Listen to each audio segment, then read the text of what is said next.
Hello दोस्तों, कैसे हैं आप लोग। हम लोग देख रहे हैं इंग्लिश। और हम लोग का दो टॉपिक हो चुका है। पहला टॉपिक टेंस एंड कॉन्कॉर्ड हो चुका है। दूसरा टॉपिक जो है प्रीपोजिशन हो चुका है। अगर आप लोगों ने नहीं देखा है तो जाकर प्लेलिस्ट में ज़रूर देखिएगा। और आज का हमारा टॉपिक है करेक्ट यूजेज ऑफ आर्टिकल। ठीक है, तो चलिए स्टार्ट करते हैं। सबसे पहले meaning of article. An article is a word placed before a noun to indicate whether the noun refers to something specific or general. English language has three articles: a, an और the. Article वह शब्द है जो noun से पहले लगाया जाता है और यह बताता है कि नाउन किसी सामान्य वस्तु या व्यक्ति के प्रयोग हुआ है या किसी विशिष्ट वस्तु या व्यक्ति के लिए। इंग्लिश में तीन ही आर्टिकल होते हैं, ए, एन और दी। ठीक है, चलिए सबसे पहले देख लेते हैं तीनों का प्रयोग, फिर एक एक करके देखेंगे। ही इज़ अ लॉयर, वह एक वकील है, तो यहाँ पे ए एक आर्टिकल है। He is an honest lawyer, वह एक ईमानदार वकील है, तो यहाँ पे एन एक आर्टिकल है। He is the lawyer who argued the case, वह एक वकील है जिसने मामले में बहस की है, तो यहाँ पे द एक आर्टिकल है। ठीक है, अब चलिए टाइप्स ऑफ आर्टिकल में there are two types.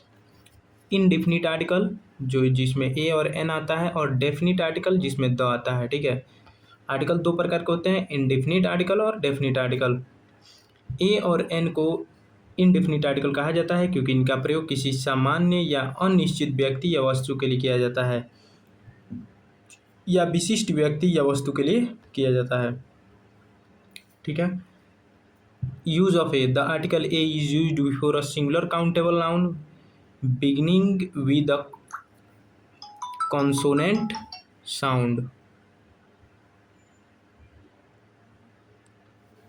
Article a का प्रयोग सिंगुलर काउंटेबल नाउन से पहले तब किया जाता है जब उस शब्द का उच्चारण कॉन्सोनेंट साउंड से शुरू हो। जैसे कि ही इज़ अ लॉयर, तो यहाँ पे लॉ लॉ आ रहा है, मतलब एल आ रहा है आप कह सकते हैं, तो इसीलिए ए का प्रयोग हुआ है। ठीक है, वह एक छात्रा है, ही इज़ अ स्टूडेंट। ठीक है, तो एस आ रहा है। ठीक है, वह उसने एक किताब खरीदी, ही बॉट अ बुक। ठीक है, तो बी एक कॉन्सोनेंट है, इससे पहले ए का प्रयोग हुआ है। ठीक है, यूज ऑफ एन।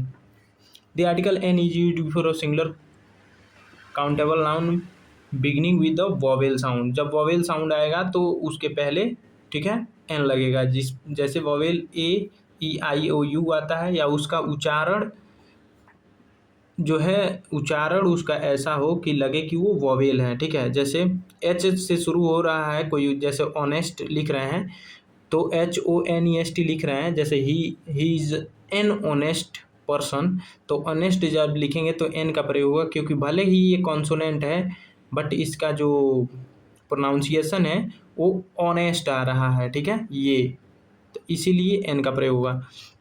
अब यहाँ पे देख सकते हैं वह एक अधिवक्ता है, he is an advocate. He is an intelligent student, वह एक बुद्धिमान छात्रा है। सी इज़ एन इंटेलिजेंट स्टूडेंट, वह एक बुद्धिमान छात्रा है। He is an honest man, तो देखिए एच कॉन्सोनेंट है बट इसका जो प्रोनाउंसिएशन है वो ऑनेस्ट आ रहा है। ठीक है, ये वाला। ठीक है, तो इसीलिए यहाँ पे एन का प्रयोग हुआ, वह एक ईमानदार व्यक्ति है। Important points: A or N depends on sound, not spelling. The choice between A and N depends on sound of the first letter, not merely on its spelling. ठीक है, जरूरी नहीं है कि उसका जो है स्पेलिंग एच से या किसी और से स्टार्ट हो रहा है, वो उसके साउंड पे निर्भर करता है। ए और एन का चयन केवल शब्द की स्पेलिंग पर नहीं बल्कि उसके साउंड पर भी निर्भर करता है। ठीक है, जैसे he is an honest man, तो यहाँ पे देख सकते हैं कि ऑनेस्ट में एच उच्चारण नहीं होता है, शब्द वोवेल साउंड से शुरू होता है, इसलिए एन का प्रयोग हुआ है। ठीक है, ही इज़ अ यूनिवर्सिटी, तो यू एक वोवेल है बट इसका जो उच्चारण है वो यू से शुरू हो रहा है, इसीलिए यहाँ पे ए का प्रयोग हुआ है। ठीक है,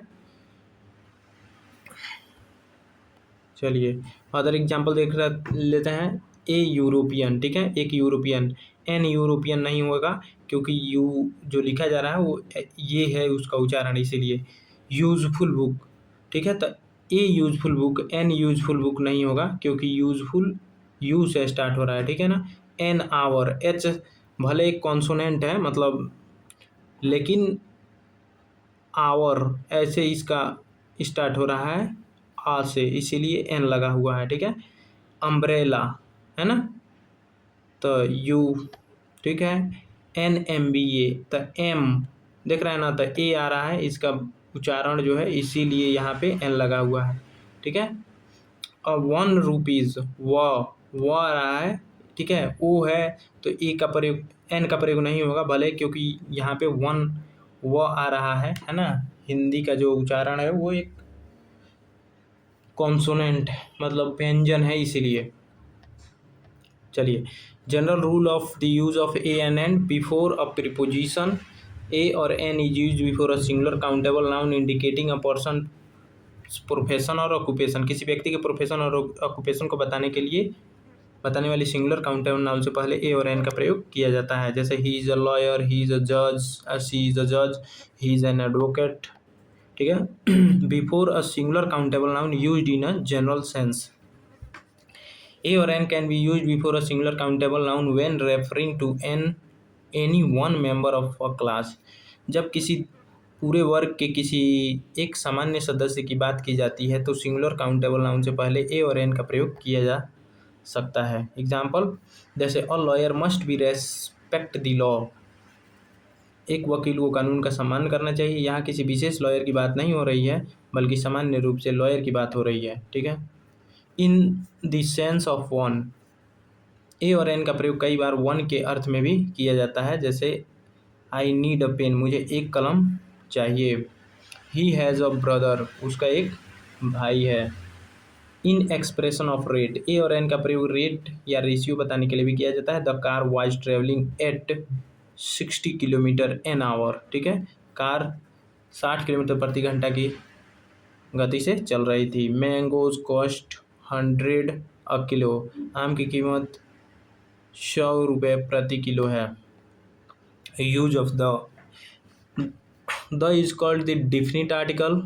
it is used before a noun when the person or things referred to is a specific definite noun or already mentioned, ठीक है। द को डेफिनिट आर्टिकल कहा जाता है। इसका प्रयोग तब किया जाता है जब किसी व्यक्ति या वस्तु के बारे में विशिष्ट, निश्चित, ज्ञात या पहले से उल्लिखित हो, ठीक है। जैसे I saw a lawyer in the court, the lawyer was arguing the case. मैंने न्यायालय में एक वकील को देखा, वह वकील किसी मामले में बहस कर रहा था। तो ठीक है, तो यहाँ पे द का प्रयोग हो गया क्योंकि आगे उसका जिक्र हो चुका है। पहले सेंटेंस में लॉयर के बारे में पहली बार और सामान्य रूप से बताया गया है, इसीलिए ए आया। दूसरे सेंटेंस में वही लॉयर अब निश्चित हो गया, इसीलिए द का प्रयोग हुआ, ठीक है। Use of the for the something already mentioned, पहले से कोई चीज़ मैंशन है तो उसके बाद उसके आगे द का प्रयोग होता है, ठीक है। I bought a book, the book is very useful, मैंने एक किताब खरीदी, वह किताब बहुत उपयोगी है, तो द का प्रयोग हुआ है क्योंकि एक बार उसके बारे में मेंशन हो चुका है। Use of the with unique things, the is use before nouns representing things that are unique और कंसीडर यूनिक, ठीक है। द का प्रयोग ऐसी वस्तुओं या चीज़ों के नाम से पहले किया जाता है जिन्हें अद्वितीय या एकमात्र माना जाता है।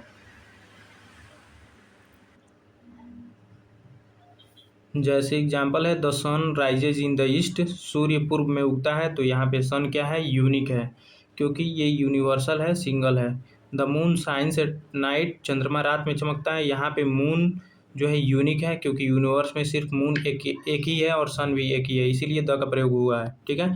The earth moves around the sun, पृथ्वी सूर्य के चारों ओर घूमती है, तो यहाँ पे अर्थ के आगे भी द लगा हुआ है और सन के आगे भी द लगा हुआ है, ठीक है। Use of the with superlative, the is the generally use before the superlative adjective, superlative degree के सामने सामान्यतः द का प्रयोग किया जाता है।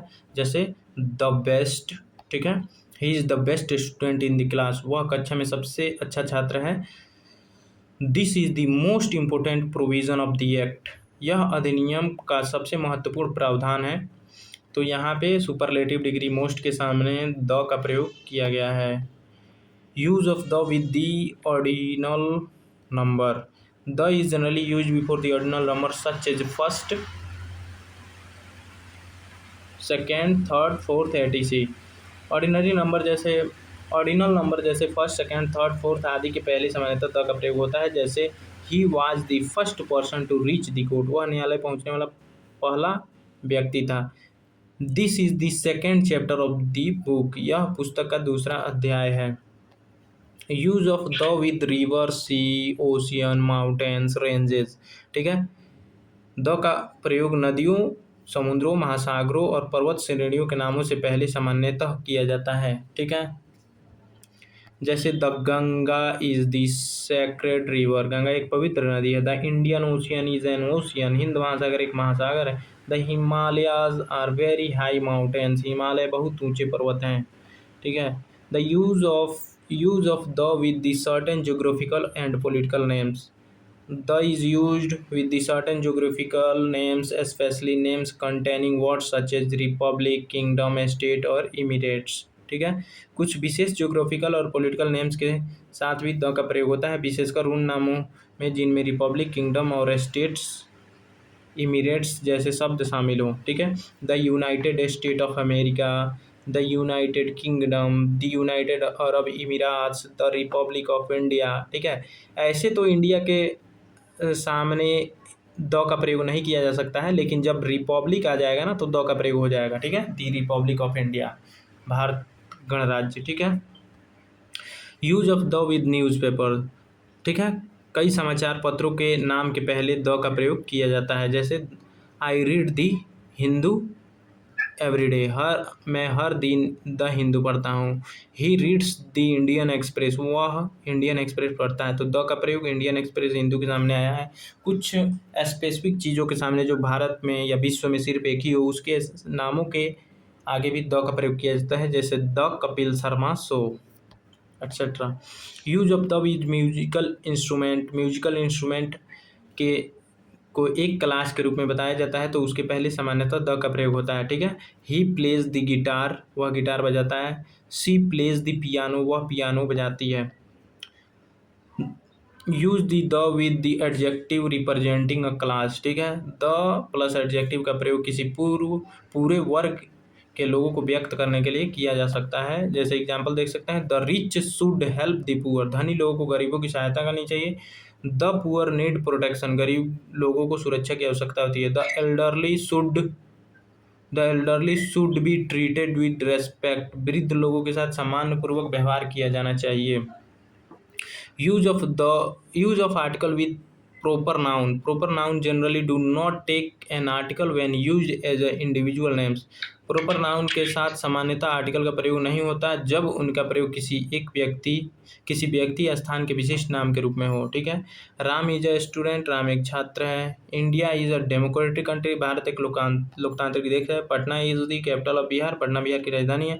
लेकिन कुछ प्रॉपर नाउन के साथ द का प्रयोग होता है, जैसे दी गंगा, दी हिमालय, दी यूनाइटेड स्टेट, ठीक है।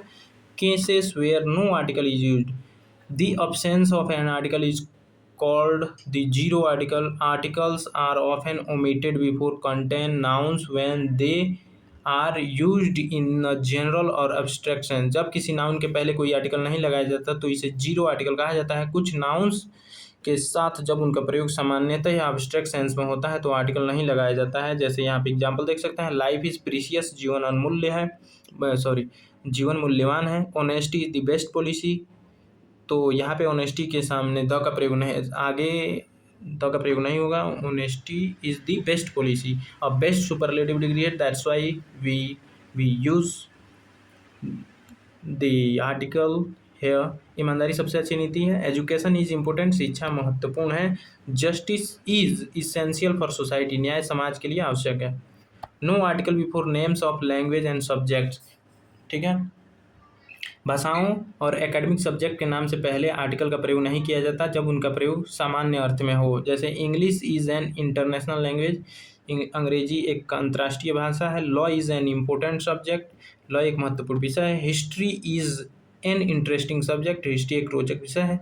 लेकिन किसी विशेष संदर्भ में द का प्रयोग होता है, जैसे the English spoken in this region is different, इस क्षेत्र में बोली जाने वाली अंग्रेजी अलग है। No article with meals in general sense, name भोजन के नामों के साथ सामान्यतः आर्टिकल का प्रयोग नहीं किया जाता जब उनका प्रयोग सामान्य अर्थ में हो। जैसे we had breakfast at 8 AM, हमने सुबह 8 बजे नाश्ता किया। They had lunch at noon, उन्होंने दोपहर में भोजन किया। लेकिन किसी विशेष भोजन की बात हो तो आर्टिकल आ सकता है। जैसे the dinner served at the hotel was excellent, hotel में परोसा गया भोजन बहुत अच्छा था। No article with days month and festival, days month और फेस्टिवल के नामों के साथ सामान्यतः आर्टिकल का प्रयोग नहीं किया जाता। जैसे Monday is the working day, सोमवार कार्य दिवस है। January is the first of the year, जनवरी वर्ष का पहला महीना है। Diwali is an important festival, Diwali एक महत्वपूर्ण त्यौहार है। Use of a and with the abbreviations, abbreviation से पहले ए और एन का चयन उसके उच्चारण के आधार पर किया जाता है। जैसे ही इज एन MBA, वह MBA है। She is an IAS officer, वह एक IAS अधिकारी है। He is a BA student, वह एक BA का छात्र है। यहाँ आर्टिकल स्पेलिंग के आधार पर नहीं बल्कि एब्रेविएशन के प्रोनाउंसिएशन के आधार पर चुना गया है। ठीक है। Important legal example of the article, legal English में आर्टिकल का सही प्रयोग बहुत महत्वपूर्ण है। जैसे the court passed an order, ठीक है, न्यायालय ने एक आदेश पारित किया। दूसरा the accused filed a petition, अभियुक्त ने एक याचिका दाखिल की। The petition was dismissed by the court, याचिका न्यायालय द्वारा खारिज कर दी गई। Every citizen has a right to equality, प्रत्येक नागरिक को समानता का एक अधिकार प्राप्त है। The constitution is the supreme law of the country, संविधान देश का सर्वोच्च कानून है। कॉमन एरर्स कैसे हो सकते हैं उसको देख लेते हैं। ही इज लॉयर, ये रॉन्ग है, ही इज ए लॉयर होगा। He is a honest man, H है तो ए नहीं लगा सकते क्योंकि इसका उच्चारण हिंदी वॉवेल के अनुसार हो रहा है, तो यहाँ पे सही आंसर होगा he is an honest man. ठीक है। She is an university student, ये रॉन्ग होगा, ए लगेगा यहाँ पे, एन नहीं। She is a university student, वह विश्वविद्यालय की एक छात्रा है। The honesty is the best policy, ये गलत होगा, सिर्फ होगा honesty is the best policy. ठीक है। ही इज एन लॉयर गलत होगा, ही इज अ लॉयर होगा। I live in the India गलत होगा, आई लिव इन इंडिया होगा। He studies the English, the यहाँ पे नहीं लगेगा, ही स्टडीज इंग्लिश ओनली होगा। ठीक है। अब यहाँ पे डिफरेंस देख सकते हैं आप लोग। और आपको ये वीडियो कैसा लगा कमेंट में ज़रूर बताइएगा। और तब तक के लिए बाय बाय, मिलते हैं किसी नेक्स्ट वीडियो में किसी नेक्स्ट टॉपिक के साथ। ठीक है। और अगला हमारा टॉपिक होगा basic transformation active and passive voice. So thanks for watching.